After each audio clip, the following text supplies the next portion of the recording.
नमस्कार, आप देख रहे हैं यूके न्यूज एक्सप्रेस और आपके साथ मैं हूं गायत्री। लेकर आई हूं तेज रफ्तार से उत्तराखंड की हर अहम खबर, दिन भर का पूरा अपडेट। तो चलिए जल्दी से निकलते हैं खबरों के सफर पर। उत्तराखंड की सभी 5 संसदीय सीटों पर मतदान संपन्न हो गया है। पहले चरण में उत्तराखंड समेत 21 राज्यों की 102 सीटों पर वोटिंग हुई है। उत्तराखंड की हरिद्वार, टिहरी, गढ़वाल, नैनीताल और अल्मोड़ा लोकसभा सीटों पर वोट डाले गए। चुनाव आयोग के मुताबिक शाम 5 बजे तक प्रदेश में 54.09% वोट दर्ज किए गए। टिहरी सीट पर 51%, गढ़वाल सीट पर 48.79%, अल्मोड़ा सीट पर 44.53%, नैनीताल सीट पर 59.36% और हरिद्वार सीट पर 59% वोटिंग हुई। आयोग के मुताबिक प्रतिशत अभी और बढ़ेगा। पहले चरण के तहत उत्तराखंड की 5 सीटों पर चुनाव संपन्न होते ही सभी 55 उम्मीदवारों की किस्मत ईवीएम में बंद हो गई है। 2019 के लोकसभा चुनाव में 5 सीटों पर बीजेपी ने कब्जा जमाया था। इस बार क्या होगा ये 4 जून को पता चलेगा, जब 7वें चरण की वोटिंग पूरी होने के बाद देश की सभी लोकसभा सीटों के नतीजे घोषित किए जाएंगे।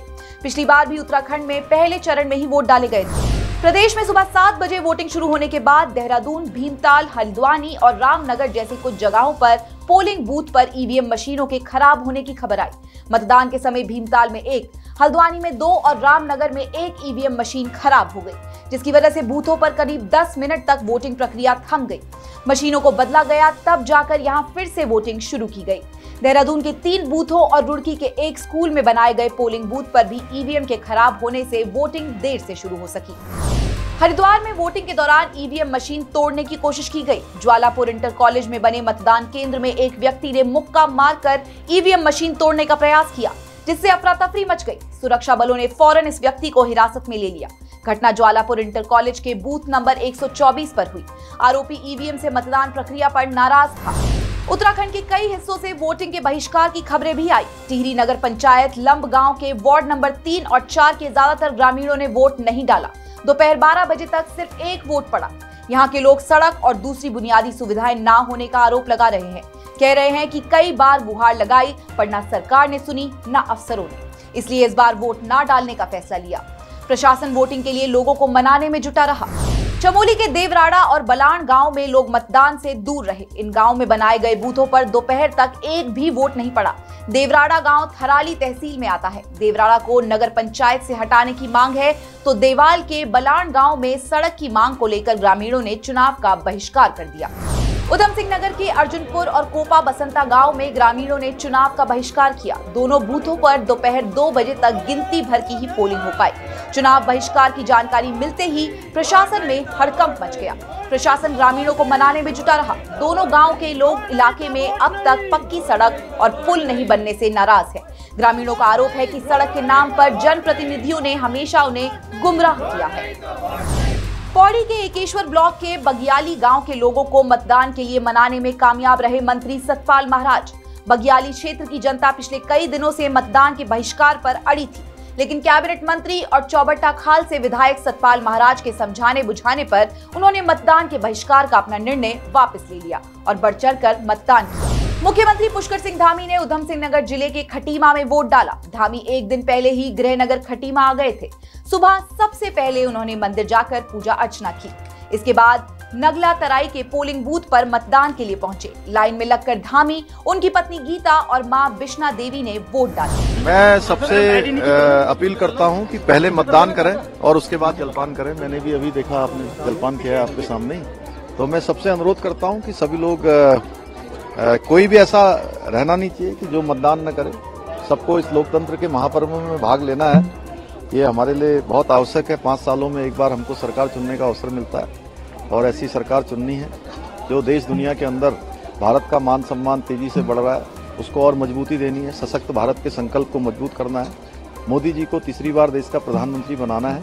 इसलिए समस्त उत्तराखंड वासियों से मैं अपील करता हूँ कि ऐतिहासिक मतदान करें और ऐतिहासिक विजय श्री मोदी जी को दिलाएं। सीएम धामी ने खटीमा में वोट डाला तो उनकी सरकार में मंत्री सतपाल महाराज ने चौबट्टा खाल विधानसभा क्षेत्र से सोडिया खाल बूथ में मतदान किया। उत्तराखंड के राज्यपाल retired lieutenant general Gurmeet Singh ने देहरादून में किया मतदान। बलिदानी मेघ बहादुर कैंट स्कूल में बनाए गए मॉडल मतदान केंद्र में राज्यपाल अपनी पत्नी गुरमीत कौर के साथ वोट डालने पहुंचे। ये बहुत सौभाग्य का दिन है, बहुत सौभाग्य का अवसर है कि हम पूरी दुनिया के सबसे बड़े लोकतंत्र के अंदर में उसके मतदान के दिवस के ऊपर में पार्टिसिपेट कर रहे हैं। ये हम सब के लिए एक महा उत्सव है, ये महा गर्व की बात है और मुझे ऐसा लगता है कि हर एक मतदाता के लिए अपने मत का दान देना सबसे बड़ा अधिकार है, सबसे बड़ा कर्तव्य है। और इस शुभ दिन के ऊपर में और मुझे बहुत खुशी है जिस प्रकार से पार्टिसिपेशन मैं यहाँ देख रहा हूँ, एक्साइटमेंट है, सब इकट्ठे हुए हैं एक त्योहार की तरह और अपने मत का दान कर रहे हैं। मुख्य सचिव राधा रतूड़ी ने देहरादून में राजपुर के स्कॉलर होम स्कूल में बनाए गए मतदान केंद्र पर पहुंचकर वोट डाला। वोट डालने के बाद राधा रतूड़ी ने कहा कि हम सबका कर्तव्य और दायित्व है कि अपने मताधिकार का प्रयोग कर लोकतंत्र में अपनी भागीदारी निभाएं। हरिद्वार सीट से बीजेपी प्रत्याशी त्रिवेंद्र सिंह रावत अपने परिवार के साथ वोट डालने पहुंचे। देहरादून के डीएवी पब्लिक स्कूल के मतदान केंद्र में पहुंचकर त्रिवेंद्र, उनकी पत्नी और बेटी ने वोट डाला। हरिद्वार सीट से कांग्रेस प्रत्याशी वीरेंद्र रावत ने पूजा अर्चना कर और अपने बड़ों का आशीर्वाद लेकर रुड़की के बीएसएम डिग्री कॉलेज में मतदान किया। वोट डालने के बाद वीरेंद्र रावत ने सभी लोगों से वोट डालने की अपील की, अपनी जीत का दावा भी किया। वीरेंद्र ने कहा कि पूरे देश में बदलाव की बयार बह रही है और इस बदलाव के नायक राहुल गांधी। आज बदलाव की बयार है, पूरे देश में बदलाव की बयार बह रही है और इस बयार के नायक हैं राहुल गांधी जी। आज लोग त्रस्त हो चुके हैं 10 साल के डबल इंजन के कुशासन से। वहीं वीरेंद्र के पिता और पूर्व सीएम हरीश रावत ने मजार स्थित मतदान केंद्र पर वोट डाला। उन्होंने भी इस बार बीजेपी की करारी हार की भविष्यवाणी की है। लोग परिवर्तन के लिए वोट कर रहे हैं और जो ताकतें परिवर्तन चाहती हैं उनमें बड़ा जोश है, जज्बा है और जो स्टेटस को की ताकतें थी, जो सत्तारूढ़ दल को वोट देने वाली ताकतें थी, उनमें मायूसी है, उनमें उत्साह नहीं है और उनका वोट परसेंट घटा है। तो स्पष्ट तौर पर इस समय विपक्ष को लाभ मिल रहा है और उत्तराखंड में विपक्ष कांग्रेस है, इसलिए 5 सीटों पर हमको लाभ मिलने जा रहा है। हरिद्वार लोकसभा सीट से मौजूदा सांसद और पूर्व सीएम रमेश पोखरियाल निशंक ने अपनी बेटियों के साथ जाकर वोट डाला। निशंक का टिकट काटकर इस बार हरिद्वार से बीजेपी ने पूर्व सीएम त्रिवेंद्र सिंह रावत को मैदान में उतारा है। प्रदेश की 5 लोकसभा सीटों पर साधु संतों ने भी अपने मताधिकार का इस्तेमाल किया। धर्मनगरी हरिद्वार में सुबह से ही साधु संत अपने पोलिंग बूथों पर वोट डालने के लिए पहुंचे। अखाड़ा परिषद के अध्यक्ष और निरंजनी अखाड़े के सचिव महंत रविंद्रपुरी और आचार्य महामंडलेश्वर स्वामी अवधेशानंद गिरी ने भी अपने सहयोगियों के साथ वोट डाला।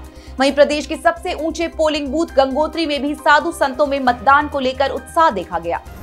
योग गुरु बाबा रामदेव और आचार्य बालकृष्ण ने कनखल के दादू बाग में बने पोलिंग बूथ पर वोट डाला और सभी लोगों से मतदान करने की अपील की। मीडिया से बातचीत के दौरान बाबा रामदेव ने कहा कि भारत को आर्थिक, शिक्षा, चिकित्सा और सांस्कृतिक गुलामी से मुक्ति दिलाने के लिए उन्होंने वोट दिया है। रामदेव ने कहा कि संविधान की रक्षा, राष्ट्र की एकता और अखंडता के लिए सभी नागरिकों को वोट जरूर करना चाहिए। टिहरी में बीजेपी प्रत्याशी माला राज्य लक्ष्मी शाह ने वोट डाला। उन्होंने गढ़वाल सीट के GGIC Narendra Nagar polling booth में मतदान किया। वोट डालने के बाद माला राज्य लक्ष्मी शाह ने कहा कि देश में तीसरी बार बीजेपी की सरकार बनने के लिए उन्होंने वोट डाला है। लोगों से भी उन्होंने राष्ट्र निर्माण के लिए बीजेपी को वोट देने की अपील की। गढ़वाल लोकसभा सीट से बीजेपी प्रत्याशी अनिल बलूनी ने कोट ब्लॉक के राजकीय प्राइमरी स्कूल खोला में बने बूथ पर मतदान किया। इससे पहले बलूनी ने कंडोलिया देवता के मंदिर में जाकर पूजा की। वोट डालने के बाद बलूनी ने कहा कि ये एक तरफा चुनाव है, बीजेपी क्लीन स्वीप करेगी और एक बार फिर 5 सीट पर कमल खिलेगा। नैनीताल उधम सिंह नगर लोकसभा सीट से बीजेपी प्रत्याशी अजय भट्ट ने रानीखेत में अपना मत का प्रयोग किया। वो अपनी पत्नी के साथ वोट डालने पहुंचे।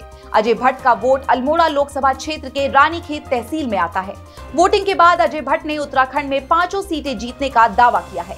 अजय भट्ट का मुकाबला नैनीताल सीट पर कांग्रेस के प्रकाश जोशी से है।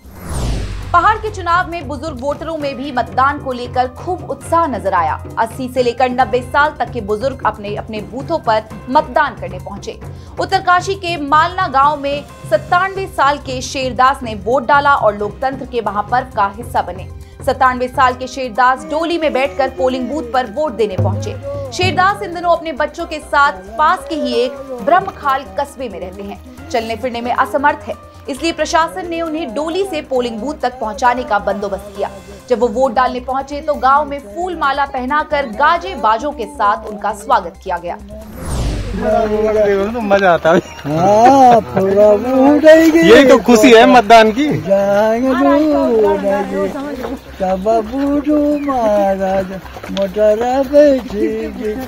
वहीं देहरादून में 90 साल के बुजुर्ग अपने परिवार के साथ वोट डालने पहुंचे तो चमोली में 87 साल की बुजुर्ग महिला ने पोलिंग बूथ पर जाकर मतदान किया। देहरादून समेत प्रदेश के कई जिलों में 3 अलग अलग कैटेगरी में बूथों को बांटकर सजाया गया। इसके अलावा आदर्श बूथ भी बनाए गए। आदर्श सखी booth, unique polling booth, model booth समेत हर जगह पर आदर्श बूथों को अलग अलग रंगों से सजाया गया। देहरादून में बनाए गए यूनिक बूथों पर बुजुर्ग और दिव्यांग वोटरों ने बड़ी संख्या में पहुंचकर मतदान किया।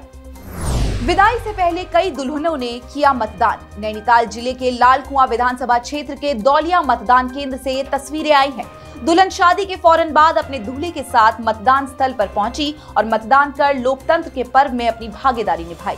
पौड़ी गढ़वाल जिले के कोट ब्लॉक में भी एक दुल्हन 7 फेरों के बाद वोट डालने पहुंची।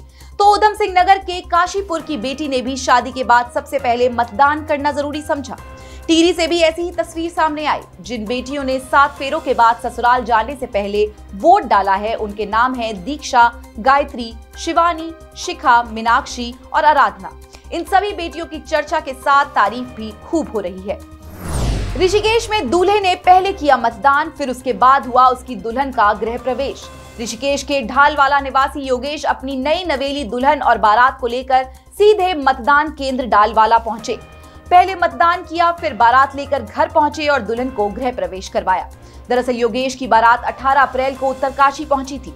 शादी हुई और चुनाव के दिन दुल्हन को लेकर योगेश ढालवाला के लिए वापस निकल पड़े।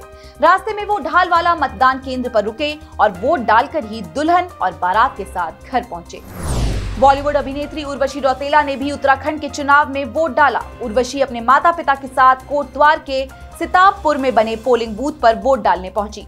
उर्वशी कोटद्वार की मूल निवासी है। उनके पिता गढ़वाली और मां कुमाऊनी है। वोट डालने के बाद उर्वशी ने कहा कि लोगों को ऐसा लीडर चुनना चाहिए जो उत्तराखंड संस्कृति को बनाए रखे, साथ ही शहर का ऐसा विकास करे कि लोगों को वहां से पलायन न करना पड़े। उर्वशी ने कहा कि उन्हें अपने उत्तराखंडी होने पर गर्व है। मैं एक प्रॉपर उत्तराखंडी हूँ। मेरे जो फादर हैं गढ़वाली हैं, मेरी मदर कुमाऊनी हैं और मैं बस यही कहना चाहूँगी कि आप उन्हीं को वोट करें, उन्हीं को अपना मतदान दें जो आपको लगता है कि उत्तराखंड को पूरी तरीके से विकसित करेंगे। उत्तराखंड जो है हमारा स्टेट इज़ ऑल हमारा बेस्ड जो है पूरा का पूरा कल्चर पे है, जो टूरिज़्म को बढ़ावा दे। इस तरीके से हमारे उत्तराखंड का विकास होना चाहिए कि उत्तराखंडियों को उत्तराखंड के बाहर जाने की ज़रूरत ही ना पड़े। यूके न्यूज एक्सप्रेस में खबरों का सफर अभी बस यहीं तक। उत्तराखंड की अहम खबरों को जानने के लिए आप जुड़े रहिएगा श्रेष्ठ उत्तराखंड के साथ।